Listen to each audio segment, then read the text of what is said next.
Here we You go. never see you.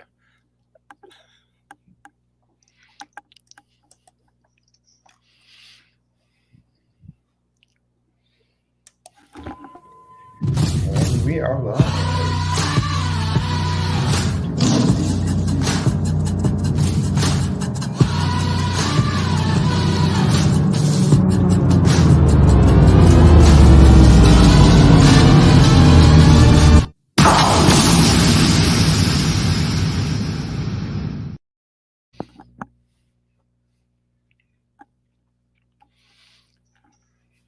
Hi, this is Palmiotti of Untitled Studios, and also making comics and art, which you can see over there on the corner.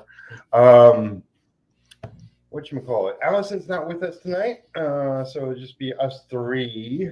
But I have two guests tonight. Peter, hello. How you Hello. doing? Hello. Good. Can you hear me? Can you hear me now? Yes. Doing Yes. good. Thanks, Peter. Thanks for having me. And also Timothy. Welcome. Hey guys, good to Yeah. see you again. Um, Always a pleasure to be here. Yeah, I'm a little off today. It's usually I work during these, but screw it. I need some time off. There you go. Exactly. But yeah, you guys got new books, and we'll talk all about that. If you want to, talk about anything, you guys are in charge of the show tonight. So, Oh, awesome. Awesome. Peter, yeah, we'll start with All right. you, Peter. What do Okay. you got going on right now? Well, right now, working on launching my Kickstarter for Big Jack #3. It's a 3-issue comic book series that's based in West Michigan. I'm going to have a Kickstarter launching on, this Thursday, February 24th. And for book 3, which, like I said, is going to be the final book of that series. And Evie Cantata is my main cover artist and my interior artist. It's a black and white book, and it looks really good. And have Erwin Arosa. I know Tim doesn't recognize that name at all, but Erwin Arosa, yeah, for sure. Erwin Arosa doing the variant covers, and also he did a special cover that I'm going to use for a cardstock, like an exclusive cardstock for the Kickstarter cardstock cover. And got a pin up by Jack Snyder, who's a Michigan-based illustrator. I think he's been around for a while. I can't remember exactly the stuff that he's done, but anyway, and Renan Shoddy, who's another person that I think Tim knows quite well, and who's both those guys did pinups for this issue. I do like 2 pinups every issue, so we'll get some different takes on Big Jack and his environs. So yeah, that's that Kickstarter will be launching February 21st, 4th, this Thursday, and yeah. What time are you launching it? Are you going to be on a show while you launch it, or how are you working it? I'm since I can't do it during my day job, I guess I'll probably launch it either first thing in the morning, or like when I get home in the evening around 6. So either 6 a.m. that morning, Thursday morning, or 6 p.m. Thursday night. So I could launch it today too, but I basically wanted to kind of hype it first before hitting the launch button. So, but yeah, yeah.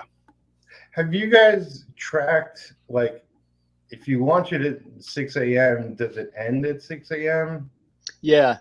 Yep. Yeah. Because I sometimes do a midnight. Oh, that's a good idea. Yeah. So maybe I should you do know it. why? Because Pete, I think we did that For Hunchback, I want to think we did it at midnight on Halloween for some reason to be spooky. So, Cool.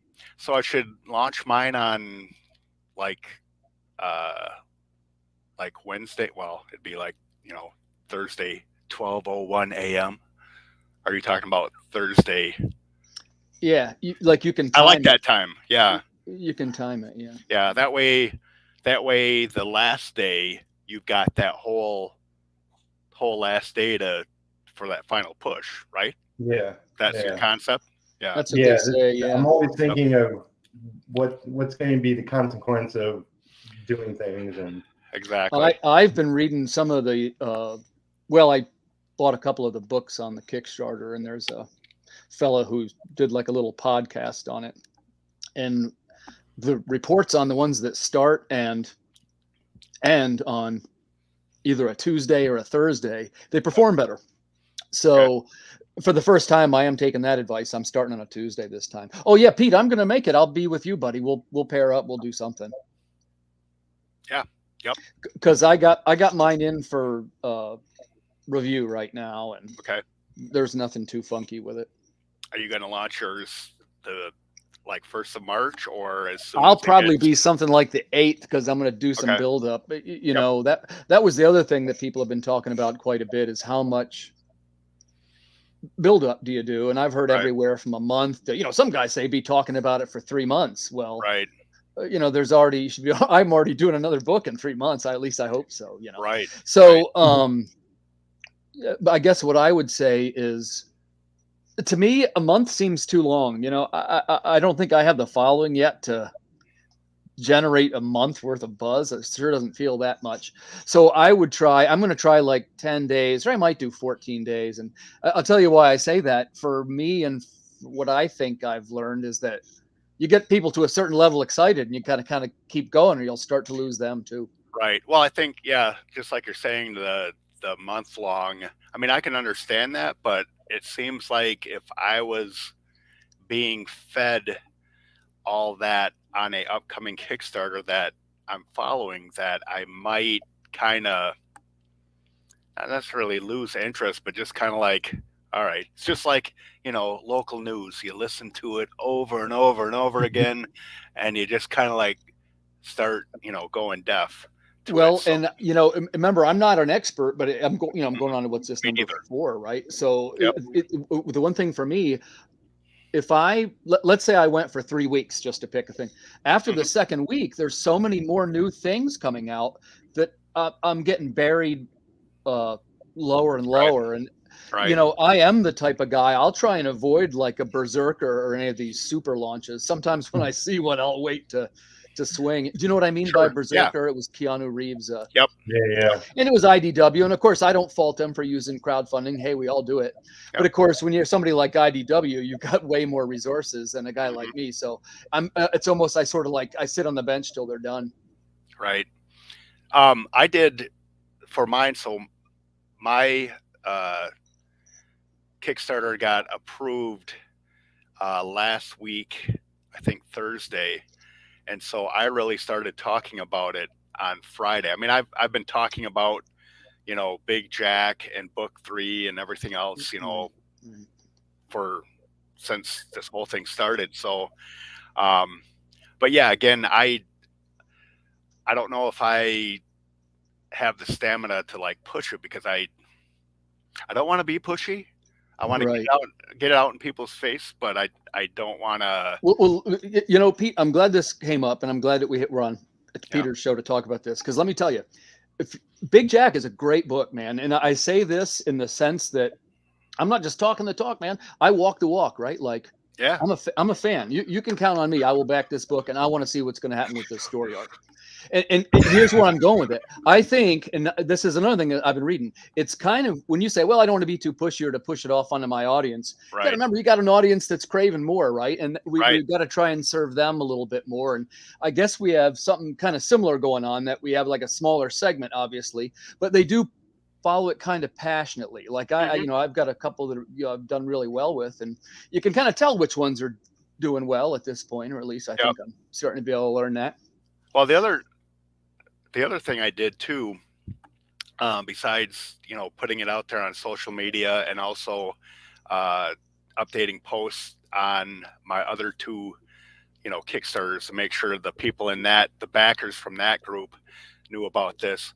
But, and I know, Tim, you and I were talking about this too, about this whole preview thing. I didn't really, I guess I didn't look into it on Kickstarter with that you can actually kind of show your like a preview of Right. the page with all the story and some of the artwork that you put on your Kickstarter launch page. Right. You can sort of test drive it a little. Yeah. So you did that, and I was able to respond to yours, and then I also did that with the backers from 1 and 2, and actually I did get some good feedback from a couple guys. In fact, one of them got a hold of me and was like just talking how excited he is about this next book and how he's going to pledge and all that stuff. So it's like, well, sweet, I got one guy. Yeah. I got one backer. So, but I didn't know about that whole being able to show it's kind of like a locked preview. Yeah. And, and I'm not always the right guy to follow for some creative guidance. I tell you why. I still don't have that custom link thing figured out. And, that's a big thing now. You got to have your custom link, right? So I do it probably like you. I just keep doing it, making mistakes until I slowly figure it out. Right. This will be my 4th one. And I saw you set your goal a little higher than mine. And I don't know if that's is there a reason? Yeah. Yep. Well, first let's tackle that. I want to hear you. I want to hear your reason. Okay. I want to hear your reason. So, and I also wonder if I should share this too, because my first 2 Kickstarters for Big Jack, my goal was $3,000, and I did. The first one was a little iffy because I'm like going, it's my first like book type Kickstarter, so it wasn't. I knew what I had to pay for my artists and all that stuff, but I wasn't. Hey, Brad, what's up, buddy? Hey, Brad. Anyway, but I wasn't. So the first book, I knew what my expenses were, but I didn't really know, like, when I actually went to print and you print extra issues, obviously. Right. Yeah. So the first ones, my goal was for $3,000, and this one it's going to be for $4,200 because so Evie Cantata has been giving me a nice break on the rate that he was charging for interior art pages. So I bumped that up to what he usually gets.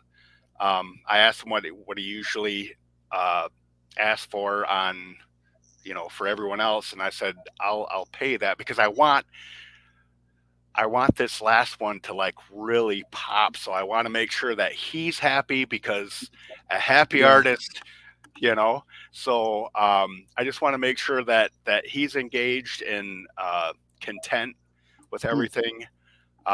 So that bumped it. That's like $2,000 in interior art alone.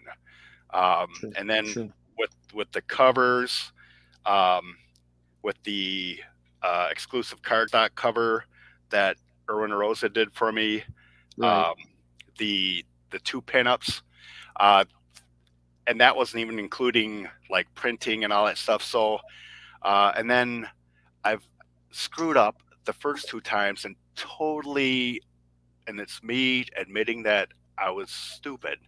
But I totally didn't think about the fees that obviously Kickstarter, because it's a business. Oh, right. Sure. So that does take a little getting used to. Yeah. So I kind of screwed myself a little bit those first 2 campaigns. And so I did, finally the third one's a charm, I guess. And I actually, read all the little fine print stuff. And so I actually, and they say that too, calculate in the fee, right? The fee and also whatever, taxes that you. So anyway, so that's why it went from 3 to 42, but it's not like, not like I'm going, yeah, man, I'm gonna, with that. Yeah, see, you run those nail biters, man. I don't like to do that. Yeah. What I always do, and first of all, there's a school of thought that says, you set the darn thing for $500, and then the algorithm supposedly pushes you then, because if you're at 200% of goal or 300, all of a sudden you're Kickstarter's favorite. Yeah, but no, I've also heard that's not true. Like I say, I'm figuring it out. So what I do, I set it to the bare minimum of what I would need just to print the issues with no profit, no nothing, just the skeleton basically. Yeah, and then because for me, once I can print the books, then you can. Well, in the old days, you try and go to conventions. I still do Baltimore. Yep. But if you can, this is one man's opinion. If you can make enough on your Kickstarter to either A, get your start on the next book, or B, to print enough issues to take to the convention, you've effectively done what the crowdfunding was designed to do. Well, that's actually what I've done. I don't, I don't go out and go, I've got $20 left over. I'm going to go buy myself a bottle of bourbon. But yes, you do, liar. Yeah, usually. I already have the bourbon. Thank you. But like I said, the first 2 Kickstarters I did, I paid quite a bit out of pocket because of inexperience.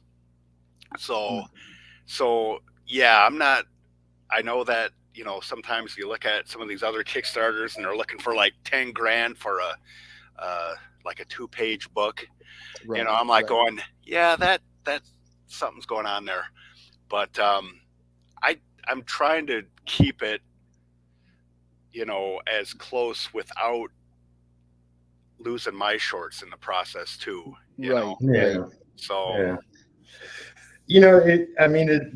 like Tim says, there's different schools of thought, and I know somebody who's crowdfunding right now, and their goal is set at 5,000, which would barely cover the costs of what he put together, but he spent like 20,000. I won't say who it is, but he spent like 20,000 to put the book together. So if he makes his goal, he won't break even at all. Right. But there are a lot of people that like they'll set the goal at $500 for the numbers, and I see all these people bragging, it's 400%, of goal, whatever the percentage of goal reached, and blah blah blah, and all this, and like that's meaningless. Like I don't know what you set your goal at. I don't know what like that's it's all propaganda. With my luck, if I set it at $500, it would be like me selling Amazing Fantasy number 15 on eBay starting at 99 cents. That I'd get the bidding would stop at 99 cents, and I'd be out like $30,000 for the first appearance of Spider-Man. So that's why I feel like if I do like a $500 thing, with my luck, that'd probably be exactly what I get, and then I'd really be like, how am I going to do this now? Go back to the old days when I used to do the little fold over the 8.5 by 11 sheet and draw my little comics on it. Yes, I did that. I still have them. My kids write them when they were little and stuff. I had Space Voyager. It was a stick figure. So cool. Interesting. Yep. So is book 3 going to be an epic conclusion? Yes. Yep. It was always planned as like, I knew exactly from the beginning of the first issue to the end of the 3rd issue where I wanted to go. Not necessarily how I wanted to end it, and that's a whole nother discussion I know that we could have with how our characters end up talking to us and saying, "Hey, wait a minute, this is how I want to go out." But so I knew the beginning and the ending, and a lot of the stuff in between, and then yeah, so this will be the Big Jack Galloway versus Darby the Bear Thompson, who's the protagonist. Sounds terrific. So, Right. I'll definitely be found. You can count on me, brother. Cool. Cool. And I just keep my wallet out whenever I see a Timothy Fling Earth Dog we like the production. same. We like the same art, and I always say when I'm talking about Pete, I always wish I could. I think his character development is better than mine. I think he writes strong characters, and I like the scripts are very terse, which is what I like. I mentioned it before when I said that it reminded me of Walking Dead, and that you took umbrage at that remark because it's not about zombies, but I didn't mean in that sense. I mean in the sense of the terse dialogue and the tension coming from between the characters. Yep. Yeah, I don't know if because I just write like that. I mean, I've written prose books, these novels and all that stuff, and I just kind of rolled that into how I write my comic scripts too, and my scenes. And I don't know. I mean, is all that coming from growing up reading comic books? And like I know we talked before, I read a lot of the war comics and stuff, Sergeant Rock. Yeah, we really had the same ones. So yeah, so I mean, is that all kind of feeding into how you do your stuff now a little bit? I mean, your own voice, but then you've kind of absorbed in some of this other way of intense storytelling, I guess. Yeah. I think that, well, again, in my case, but I think this is pretty similar to you, that what I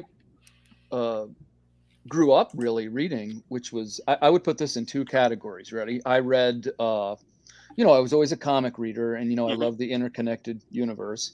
And I was also a science fiction reader. I liked, Ray Bradbury and Matheson and, Harlan Ellison and Isaac Asimov in particular, just so many science fiction greats, right? And I think that reflected itself into my writing in a way, and specifically the way that on the Chronicle side, they're very hardcore sci-fi stories, but they don't feel like heroes at all, I don't think, in any of those books. And whereas the 2288 books, they do kind of feel a little bit like heroes in a way, Yeah. More so than the other one. And I tell you what, since we sort of backed up against it, I was so excited when I got the text. Man, the books came early and they landed today. Yeah. And I got them in my hands. So I'll give you a quick preview. And I got to tell you, I'm so glad it's you two guys too, because I really like both you guys. This was a moment of inspiration for me, and I'm not exaggerating. I had always wanted to make this essentially what you would call a graphic novel. And this is my first time with a square bound spine. Look at that bad boy. Not to mention, it is chrome logo on the side. See that? Wow. Yeah. Yeah. And look at the hefty book that's in. Wow. The hunchback on the back. And on the front, it's the Chrome Water Wars Chronicles, baby. It's a page turner. Is that the one that I backed? Yeah, I'm sure. Yeah, you're on. Oh, yes. Dude, it's sick. You're going to go, oh my God, this came out good. And, the traditional covers. Yeah. This is all the upgraded cover stock too. Oh, I know what I did. I backed for, it's like, give me it all, baby. Check this out, man. Check out this book. It's freaking beautiful. Nice. Yeah. This is, I gave my word to my backers. When you see this book, you will say, wow. Yeah, it's beautiful. And back, you got the black and white text. That's just beautiful. I saved the best for last, or maybe not the best, but the weirdest. Hey, one of the things that was fun to do. If that's mine, don't fold it, Tim. If that's my book. Okay, gotcha. We did the foil enhanced romance cover. Nice. Forbidden Robot Love. And if you like weird Kickstarter things that are off the wall, this one is no ISBN number, and it doesn't even really say that it's lost at sea, except for right there. His Pounding Heart was lost at sea. So this is kind of like the secret one for backers. Nice. Right. Yep. Now it Very still has cool. credits and whatnot in it, so you can tell what book it is. Right. But man, what a freaking cool book, right? I love it. I love it. So super pleased with my printer. That's Greco Comics Wellspring. It's like the third time in a row they've hooked me up with the Chrome. They also make my maps, which are also Chrome. Oh, nice. Yeah. Isn't that cool? Yeah. And on the back, you got your Irwin mini print. Post-apocalyptic Yeah. soldier in 2284. Nice. So that's Irwin Arosa, and man, he just really came through on this campaign, and such a terrific teammate, and as you well know, just all around good guy.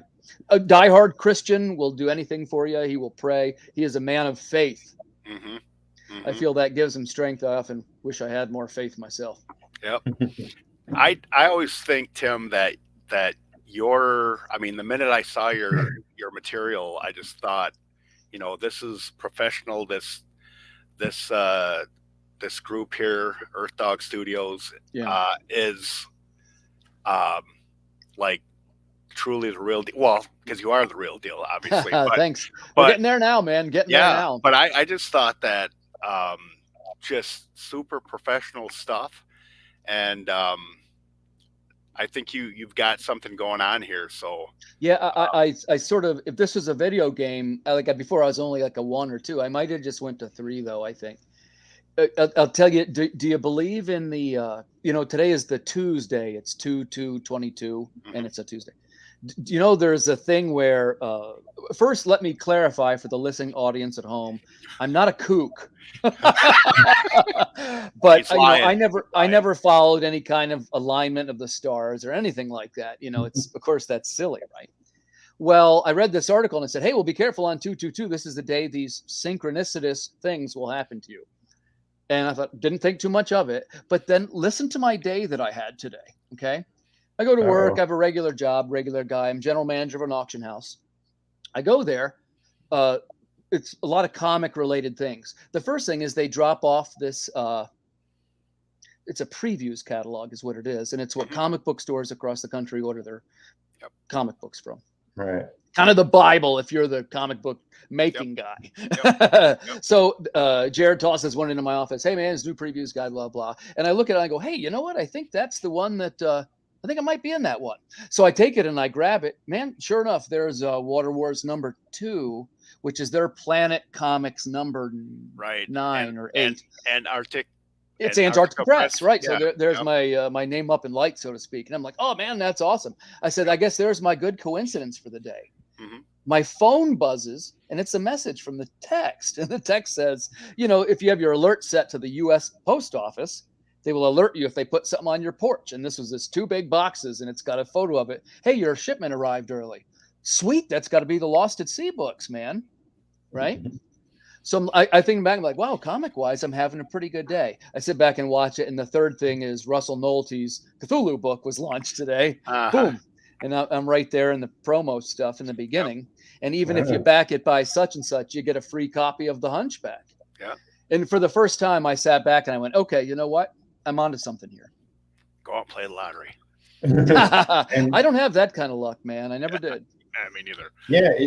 I just realized it was 2/2/22 today. And I was like, well, I have 2 guests, so it works out. Hey, there you go. Cool. Yeah. 2 for Tuesday. My only luck thing, which I still scratch my head, is that I got a notification because this third Kickstarter, I found a way to create a 30 millimeter plastic miniature of Big Jack through Hero Forge, and I ordered one like 4 weeks ago, and it said that, you know, they'd ship it in 4 weeks. I'm not complaining about Hero Forge, but I got an email today saying your miniature has shipped. It's like, wait, I've already been waiting 4 weeks. How long do I gotta wait now? So, but anyway, because I want to hopefully I'll get it during the time that the Kickstarter. I got some photos up on the Kickstarter of what the miniature kind of how it's designed and posed or whatever. And I could show that. I got the. Oh yeah, let's do that, Pete. Yeah. How do I share my? Sure. Right there under Under you're looking at the bottom. the share button. Yeah. Yeah. That's how that works. Okay. All right. As if we don't do this at work like all the time. Yeah, so I'll just scroll down and show you this figure. So this is when you create these on Hero Forge. When you create these on Hero Forge, you know, they're nice, crisp, and you know, it's a nice digital image. You build it online. So they do say that like the standard one will be it's like it is plastic, so it ships to you in like a, you know, gray primer plastic or whatever, and they said the features might be a little bit softer than what you actually see in the but what I'm hoping is that I get this figure during my Kickstarter so I can actually, you know, show it live with how it looks and all this stuff. So yeah, so it'll look like this, probably just maybe a little softer, you know, as far as all the details and stuff. But anyway, that's what that's nice. going to look like. So I dig it. Cool. Mm-hmm. Cool. Yeah. So was I like right up there, like showing my nostrils the whole time? Hey, so I know. it's like, yeah, that's a nice view of your nostrils. Anyway, so I'm thrilled to hear that. So I am going to be in time to. I'd like to. We'll try and do some kind of cross promo, Pete. I think that. yes. Well, what's your dates again? I'm going to be late. It's gonna start on the 24th, so this Thursday. Oh, right away, almost. Yeah. So yeah. You'll have. Oh no, the 28th is the last day. So you'll have 8 days without me. Yep. All right. But we'll I will jump do on together. I was going to say, if you want to do a digital swap too, we could upgrade our. I think Big Jack is now in my. Yep. My swap group. Yep, and actually, I'll send you a fresh copy because my print guy actually helped me put together, like how you said you got Photoshop. I don't have Photoshop. He's got Photoshop. He was able to put the digital edition of Big Jack #2 together. And I asked him, I said, while you're at it, could you redo my #1? Because I put my #1 together. So I got a fresh one that I can send you. So. Cool. Yeah. Excellent. I have a question for you, Peter. You mentioned writing novels. Have you ever thought of kickstarting a novel?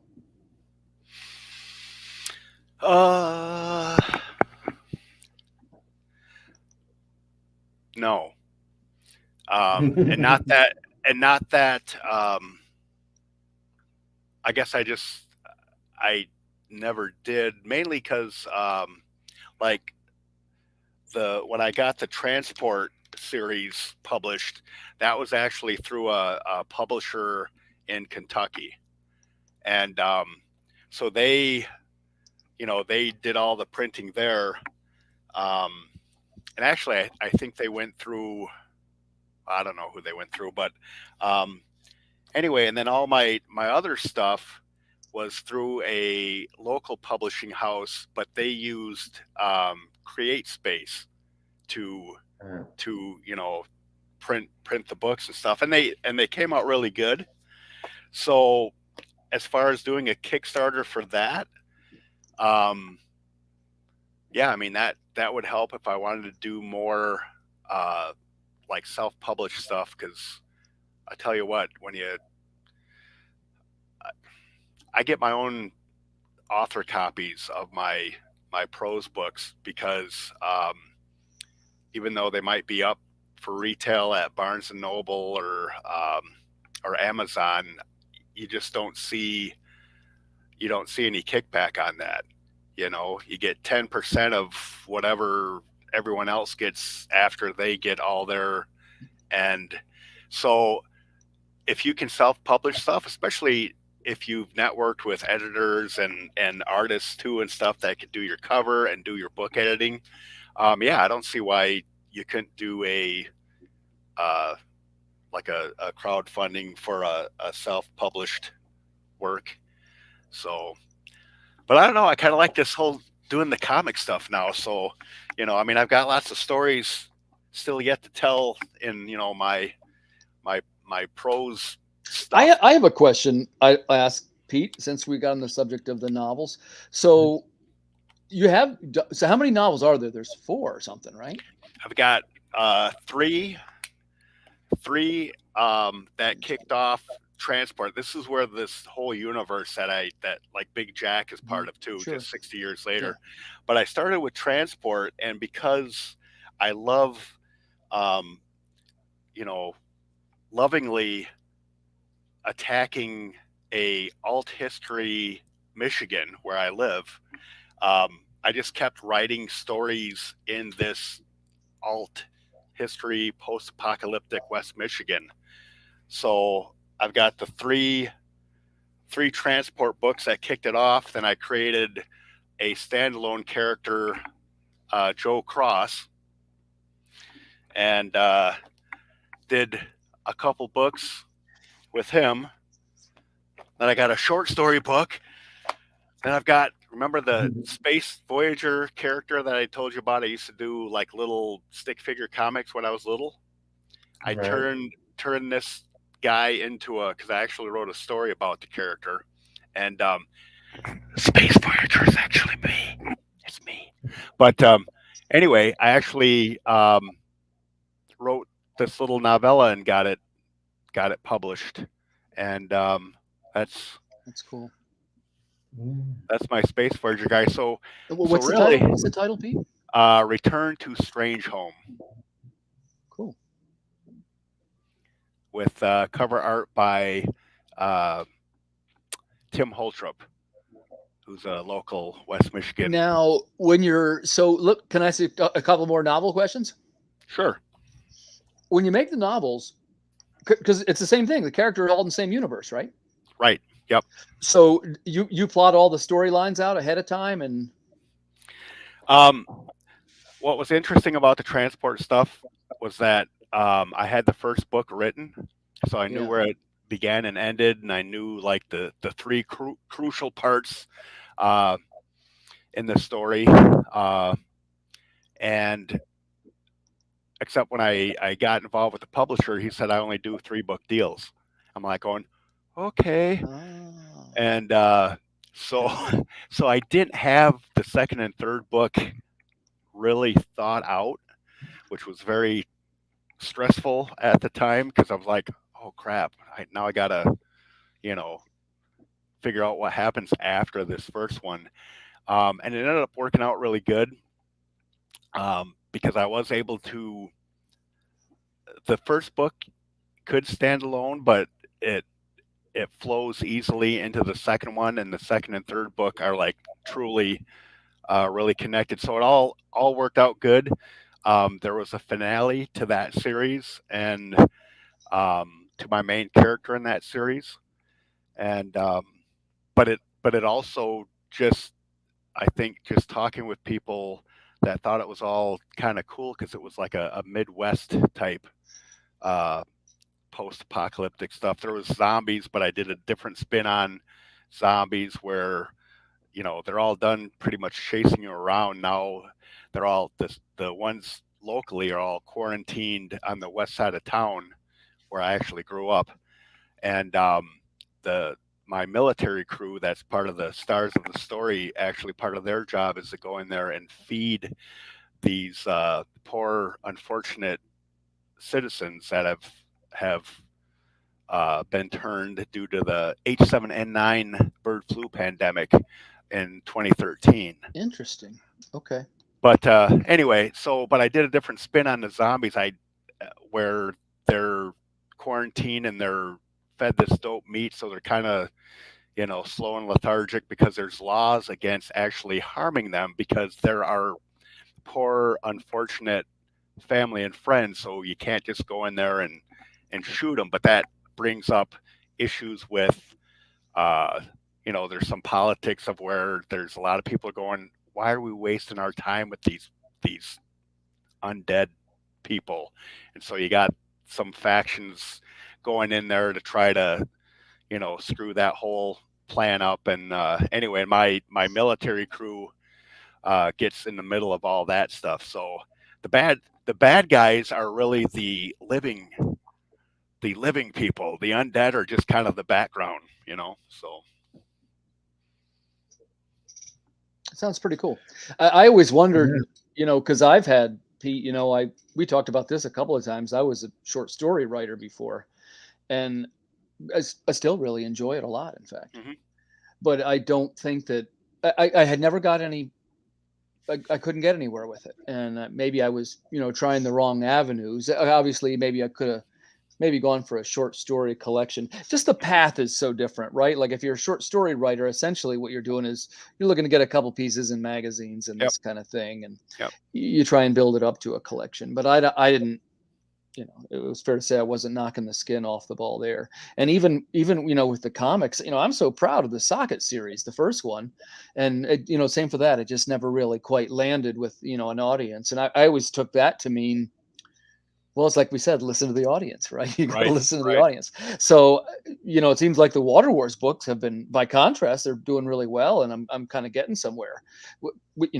I was just saying to the wife tonight, because, the same thing. I got a day job, and my wife looks at the huge boxes of comics coming in and, with all this kind of stuff. And she's like, what exactly are you doing? What are you doing? Yeah, exactly. Yep. But on the other hand, it's, now the Kickstarters are increasing each time. And, I'm turning up on podcasts left and right. And people seem to like the books and, getting the publishing deals, 1, 2, 3.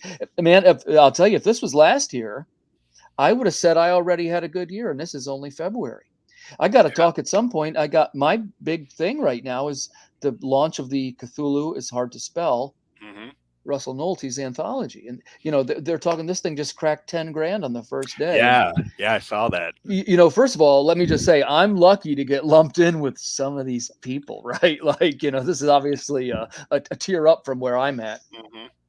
But, as far as, even with meeting Peter, I basically try and reach out to some of the people and you meet them. And pretty soon you're having a conversation and people say things like, well, have you ever written scripts before? Or, there's usually an organic way for a writer to get into some kind of anthology. And in this case, I will tell you, this isn't, talking after school or anything. We all discussed this. I signed up to that book with Irwin on it. He was my favorite artist. And as we worked hand in hand in all our projects, and he would absolutely murder a Lovecraftian god. Let's be honest. It would just be astounding.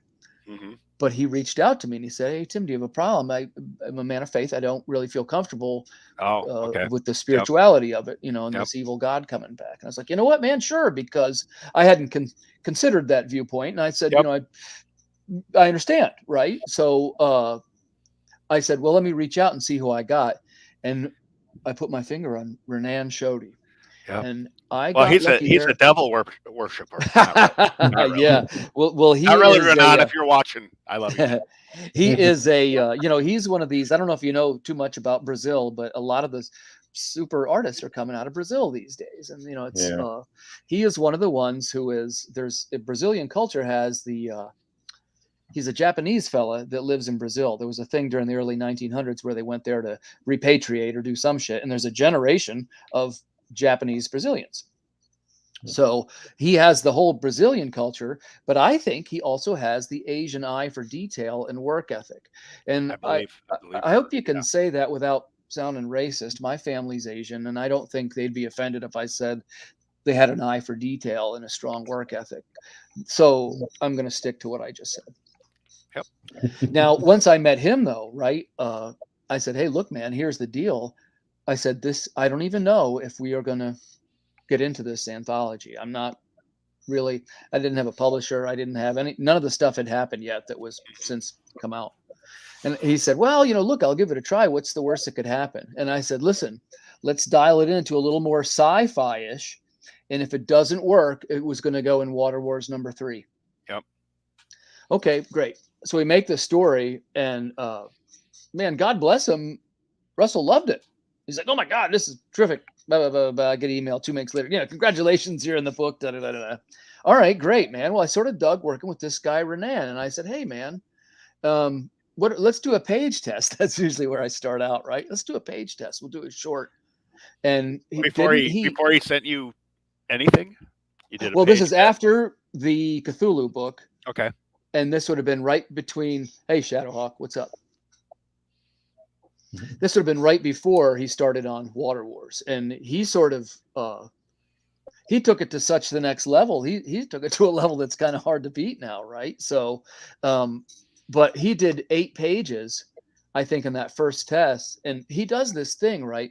He's a master of the gray tones, and he kind of even works in a little bit of like silver ink and stuff, and it's just like, man, he's really got it going on. As you know, we discussed even doing a black and white book. What's your guys' thought on black and white books? I love them. Well done. They're fantastic. Yeah,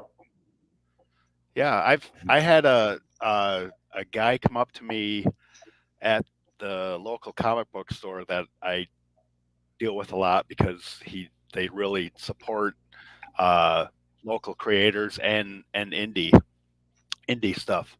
So, but I had a older gentleman, and I don't know, he could have been my age or younger, I don't know, because I'm kind of an old guy, but anyway, but he came up and he introduced himself and told me like point blank that I've never liked black and white comics, and I picked up your book, and I don't know, I think I'm a believer now. And I'm like going, that's cool as hell, so but I think I've grown to like black and white more and more because I think I like color, but there's like some detail pops more with black and white. And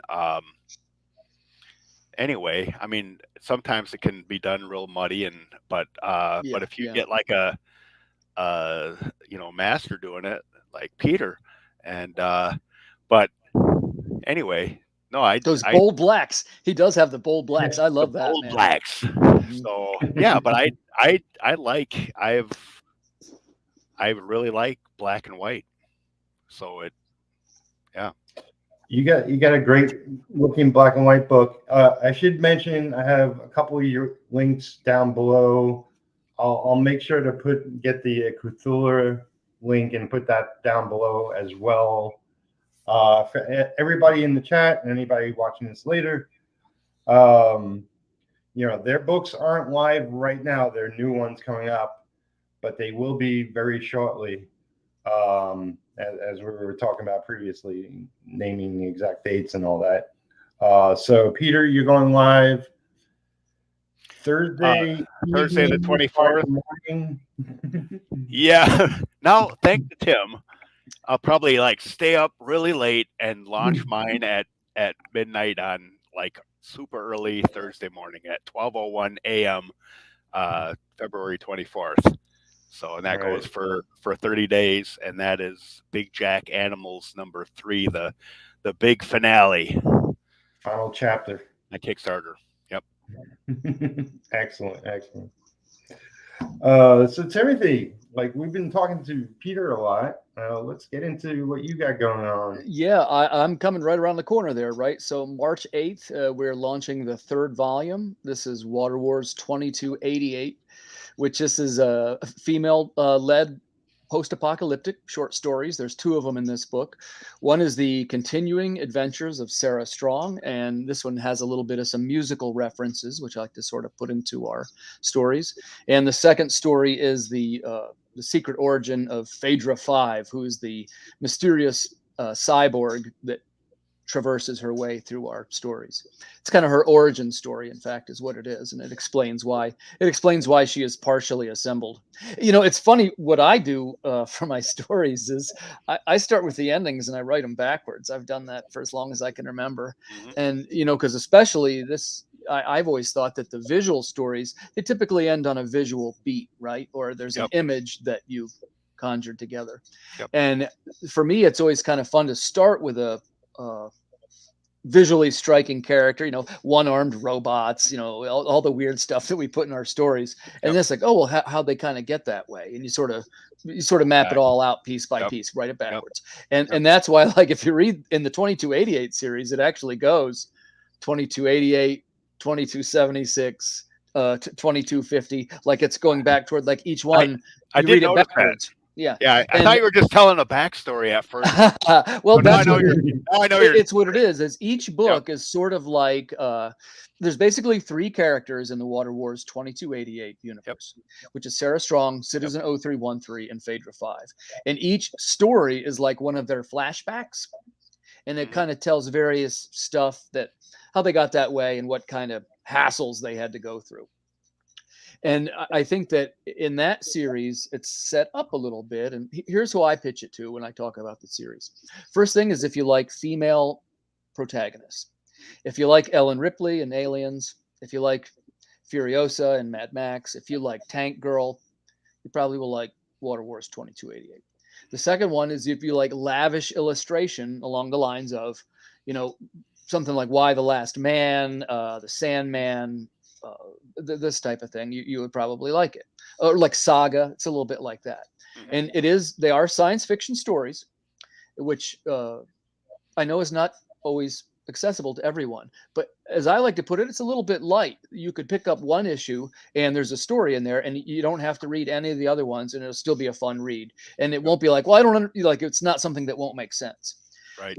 That said, if you are the type who's a collector and kind of a comic nerd and you like all the stuff that goes with it, the stories are all connected and you can go through and read them in chronological order. We didn't do that for this Kickstarter, and I'll tell you why. Because one of the things that I'm learning as we go through the Kickstarters is that every time you finish one, you secretly start the next one. And as soon as one comes out of the oven, one goes in. So the new stuff that we have coming out for our next, this will be number 4. It's so good that I actually held the collected back, so this could be included in it. Which is it's going to be called the one with the Minotaur, is what people call it.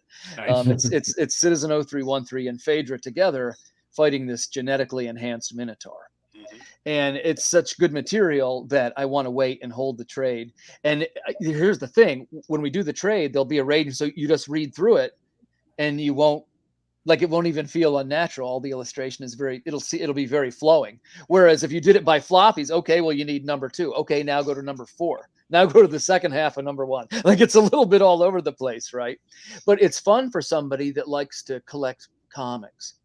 And what we try to do is, and this is not too different from what Pete's doing over there. Our approach is similar in this regard. You know, I always do a couple of variant covers. I always said that I would not. I was like, well, no, I'm this big time writer, right? And I don't need to rely on variant covers. Right. Well, what you quickly find out in the comic business is that you need to have a couple of variant covers, because that's what collectors like, and it's also kind of a fun part of the stories. Yep. So I usually do 3, sometimes 4.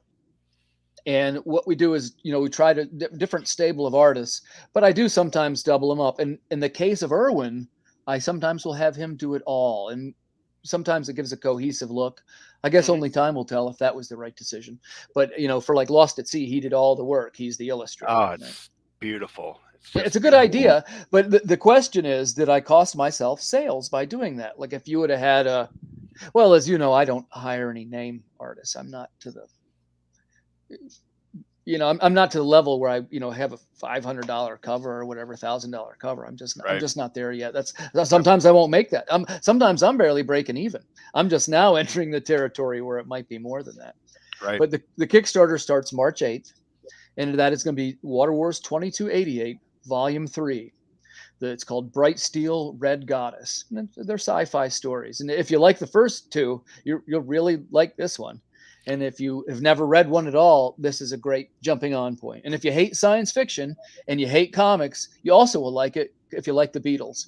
So jump on in. And I will say on your behalf, Tim, that because I am a fan of Water Wars 2288 and all the stuff mixed in there, these are great books, people. So I highly recommend any of the Water Wars 2288. The storytelling's great, and again, it's to me, it's more action. It's like soft sci-fi action adventure. It's not like hardcore, highbrow sci-fi. It's really just I don't know. For a minute there, I was thinking like the John Carter type, Yeah, it's not too far off. adventure stuff. So, when you and I were talking, it's not too far off from the setup is almost a little bit like a Saturday morning cartoon. They can be sort of episodic. Yep. Yeah, it's easily accessible. I've read some of it, and people can dive right in and know what's going on and what's happening, and Thanks so much. I'm really grateful. Yeah. Do you guys want to show off artwork and stuff so you get a taste of what's to come or what has been? Yeah. I have a new cover that I'll show you for number 4, which hasn't been shown. Pete's seen it, but I'll show it to you. This one is it's a Star Wars homage, is what it is. If you remember one of the very first Star Wars poster, it was the Hildebrandt poster, if that helps me explain what it was. Right. It sort of has it's got Luke holding the lightsaber over his head, and it's got the silhouette of Darth Vader's head in the background. Okay, right. Hold on, let me get to my share. Wait, let me get my wallet.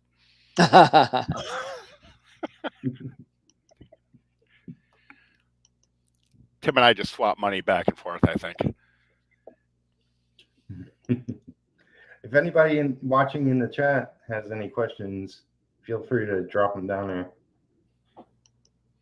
Yeah, I saw Brad's comment about my stories in Yeet Presents. Can you guys see that? Yeah, I did some of those. Yes. Oh my God. So I'll give you a quick explanation of what you're seeing there. So this is this is going to be the 4th volume of Water Wars 2288. It's about it's going to be halfway finished. That's inks. It's got to be colored yet. And basically the blurb is that after escaping from a government holding facility, 2 fugitives encounter a genetically enhanced minotaur. And what's going on in the story there, I'll give you a little bit of a spoiler. We're all writers here. This is essentially what it is. He is the corporations in Water Wars, right as they were going under, there was no government left. So for protection purposes, as bodyguards, they created some of these genetically enhanced creatures. And that's why you sometimes see them in the Water Wars world. And the very first thing that these unfortunate creatures did was to betray their masters and to go out on their own and to try and survive in this strange world.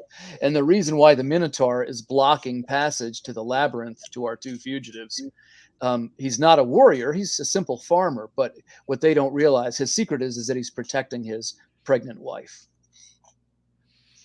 Nice. Yeah, so that is the secret of the Minotaur. And you can see it's set up a little bit like the Star Wars, classic Star Wars images. And we have a little bit of a nod to it, which is that it is called Episode 4 this time rather than. I get it. And that one's about what is that? That's a 22 pager. And what we've been doing in the books, you probably noticed we supersize all of them. What I've done, what I tried to do at first was to make a 24 page book, and that's about a $5 book. It's very competitive with modern markets. Mm-hmm. But what I've decided to do is to go to 40 page books. They're usually supersized. They're always at least 32 page. But lately, gosh, Lost at Sea that ended up being a 56 pager, and the graphic novel's 106 pages. So when we do the Kickstarters, you get the expanded content, right? So, or what we do, it's a stretch goal, and if you get to X, it gives you additional story pages or this type of thing. Well, we almost always hit ours, and I always have content. There's just about always something on the burner lately that we're making. So I got to get Erwin back doing some pages again. I guess that's the next thing. So the one that's coming out here is volume 3. That looks like it's going to be 32 pages. That'll be a $10 book, and that'll include some additional codex pages, which is our history, and that is where the backers. It's tier reward. They pay a little more, and they have their likeness drawn in to the book, and they're like a character. And the likenesses are spot on. And we're doing some that are heroic. You got Irwin doing those, right? Yeah. I use him for my part of my Kickstarter. As you know, one of the higher tiers is the backer gets a custom short story, minimum 2,500 words, but I usually go over that because, you know, I get into the story myself, but a custom story for the backer. And that's a great idea. Yeah. And so basically they get the story, and Irwin does a black and white illustration for them. And so far, the people that have backed it at that level have been very happy, and it's really cool because I'll say, send me a picture of yourself or how you want to be represented. And I tell you what, Irwin just blows it out of the ballpark, just blasts it out of the ballpark. Anyway, so him and I are a team when it comes to doing, I guess, images. I do the story, he does the image of whoever that backer is, and it's really cool. So yes, same concept. Yeah, I like that. I want to be that pterodactyl dude. So the lineup on this book is pretty strong. That's myself writing it, and by the way, since it came up organically, remember the Water Wars titles are essentially an anthology at heart because we have different artists, different story arcs. They occasionally cross over each other, but they are anthologized. So, you know, as I've spoken to Pete with, you know, we have a script we're developing, and I am going to start to welcome other writers into the sandbox, as it were. Mm-hmm. And I think that is something that I actually need for growth as well. And I think that, you know, I also, we chatted about, I want to improve my editing skills. And I think that might be a useful exercise for me, you know? Yep. Yeah. So as we go forward, you know, we're going to see a little bit more like that. Some efforts to reach out to. Now, the artists, we've been lucky to have some really good ones. The lineup is, it's myself. So far I'm still writing all the stories, but these two in volume 3, I wrote both the stories. Renan Shoddy penciled them both. Angel Road on colors. It was just blowing it out of the water. The guy's amazing. And in this case, it'll be Justin Birch lettering, who he was the fella on #1, and you know he's Ringo Award nominated and letters for DC. He's a professional. We'll have my Matthias on the editing. Yeah. Yeah, that's right. He does. Yeah, your letters look great. He does a good job, a great job. Great job. So, and I will have Irwin material, and it's funny. People have even asked me. A couple of people even said, "Well, is there going to be any of those Irwin pages?" Like, yeah, the codex that'll be in there. And in a perfect world, let's say I get 6 new backers that each want one, I'll be able to do 6 new pages. If it is only, let's say if I only get 2 or 3 backers, if I don't get any, I do have enough content between this and there was a couple that were in, you know, Lost at Sea, and there's a couple that are, you know, in the can, so to speak. I never have the problem really if not enough content, and I do want backers to feel and like it was care was put into making the product and it was a good value, you know, upgraded covers and not necessarily, you know, something without value, but something that you look at and say, oh, these guys spent some money making this. It's a good one, you know. Right. Not just folding a piece of paper together and stapling it. Right. Yeah, right. Exactly. And, you know, it's the 3 of us know that the indie community is a small community, right? And we start to know each other. And when you look around, sometimes you can see, oh, this book's not as good. Like, but if one's really good, it like sticks out a little. Yeah. And there's so many new people like yourselves and so many out there making books and doing crowdfunding, and just it's really an exciting time, but it's all that more competitive in a good way, and it's like I want to put a book out that I would pick up, you know. And I'm sure you guys had the same mentality, like, you know, and you know, with what I'm doing, it's a 28-page story. Well, the first issue is 28-page story, and I'm going to have, it'll be 40 pages altogether. So I have a lot of stuff in the back. I always wanted a letters page. I'm going to do a letters page for the first issue. I'm going to send it to friends and have them write letters. Nice. It's like, Yep.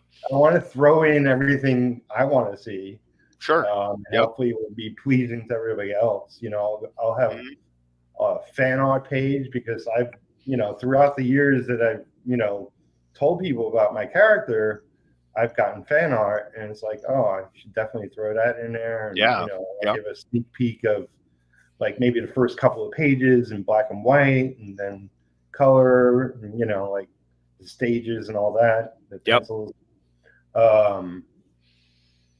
And just, it's like always thinking of the ways we can improve crowdfunding and getting the word out and marketing, and everything. Yeah. Yep. Yeah, I want to say thanks to both of you guys. You've both been terrific. When Peter was doing his show, I think you might have been the first time I was ever on a podcast, Peter, with you, either the first or the second one. And they say that you should try to appear on as many as possible when you get into promoting your things. And I've noticed that either because I don't, sometimes you see people on Facebook, hey, reaching out messages, like I never do that. It doesn't seem like too much. Right. And it seems like I'm meeting the right people, right? I guess that's what it must be. And both you guys have been really easy to get along with, for one thing. But, if you meet the right people, the right things kind of start to happen organically, I think. Yep. Yeah. And I'm just putting it out there now, but both of you are welcome back, maybe like 2 weeks from now, come back and you'll talk about I'd love to. I want to do I'll show you my fingers like chewed down to nubs. I can't take it. I'll have some. I'm not prepared tonight, but I'll have some. Original art gallery. So I'll have some pieces that we could display, and it'll be cool. Yeah, I'd love to come on, Peter. Like I say, anything that helps me. I'm still at that level where I'm telling you, when I do these types of shows, I pick up customers from them. Yeah. So, and even to just get the word out, and it's good. It's good PR. Yep. I want to get to the level. You're going to laugh, but when I'm going to know that I hit the next level, when I get a hater. I want to get somebody that follows me around going, "What's up with Fling, man? These books are stupid." Why does it always have to be girls? And yeah. Why? By the way, that's a stylistic choice. You like girls? What do you guys think of the choice to use female protagonists? That's fine. Yep. I think there's a challenge as a writer, especially one that is empathetic to all, that and I'm just gonna throw one of my characters from the Transport universe, Joe Cross. He's a black guy,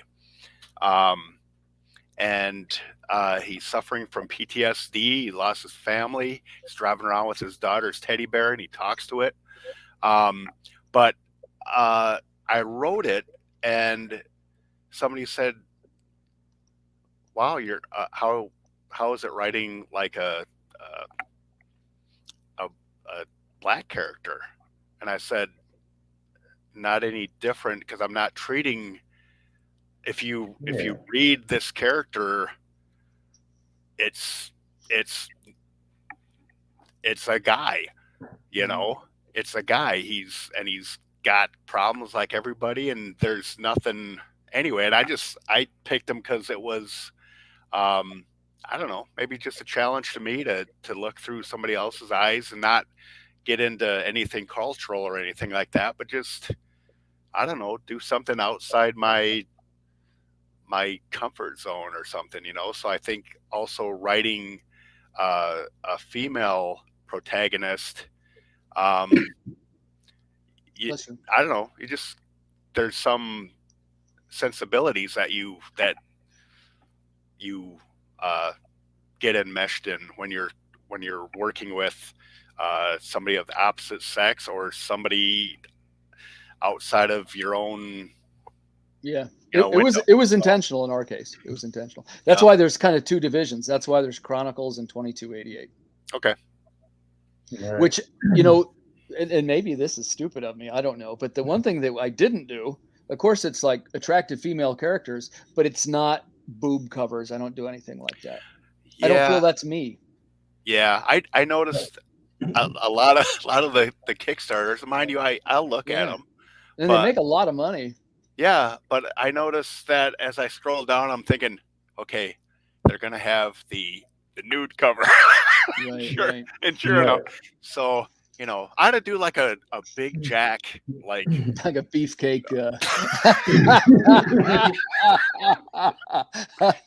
Don't tempt me. You know what? I'll do that for the do the Burt Reynolds pose where he's naked on the couch with just the magazine, and he could be covering himself with a copy of Big Jack. I'll do that. I'll do that with the when I put all 3 books together and put them in a trade. I'll have some added content, and it'll be something like that. Yeah. Do a whole calendar, you know. Yeah. 3 months. Sure.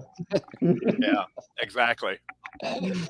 Don't tempt me. Yeah, I mean, you know, there's definitely an audience for that, and whatever, you know, like people like everything. Yep. But yeah, it's like, you know, I want to write different characters, and I've been developing different stories, and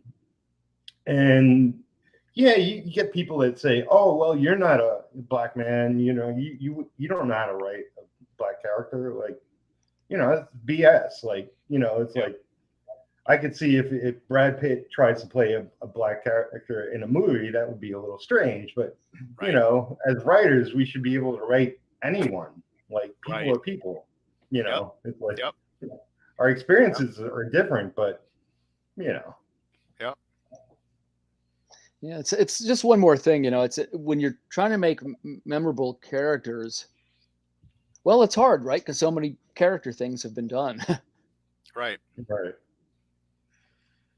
But you know, it's. I mean, what makes one book over another more exciting is the passion of the writer, and you know, the quality of the artists, you know, and so on, and you know, people's passion really shows up on the page, and you know, it's sometimes it's lightning in a bottle. Like, you know, only like the real top tier creators do marvelous work after marvelous work, but you know, it's like it's something I aspire to.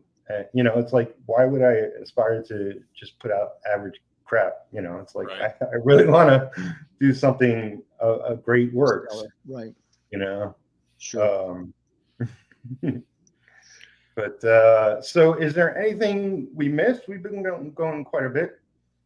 No, I really appreciate you giving us a forum here, Peter, for promoting our Kickstarters and stuff. But I'll definitely come back when mine launches. I have some cool stuff to show. So yeah, why don't we plan on doing that when I mean, mine will be rolling, but I don't have any issue waiting until Tim gets rolling too, and then we can start talking some more shop and how things going. And that'd be great. We'll give behind the scenes of you know, how you're failing or succeeding, or see how much more hair I've lost. Well, I gotta take off, fellas. My son's paging me. Okay. Hey, all right, thanks so much thanks for having me on, Peter. Yeah, my pleasure, thanks, man. Peter. My pleasure. Give the video a like, subscribe if you haven't. We'll see you again tomorrow. I got a full week of guests, so take care.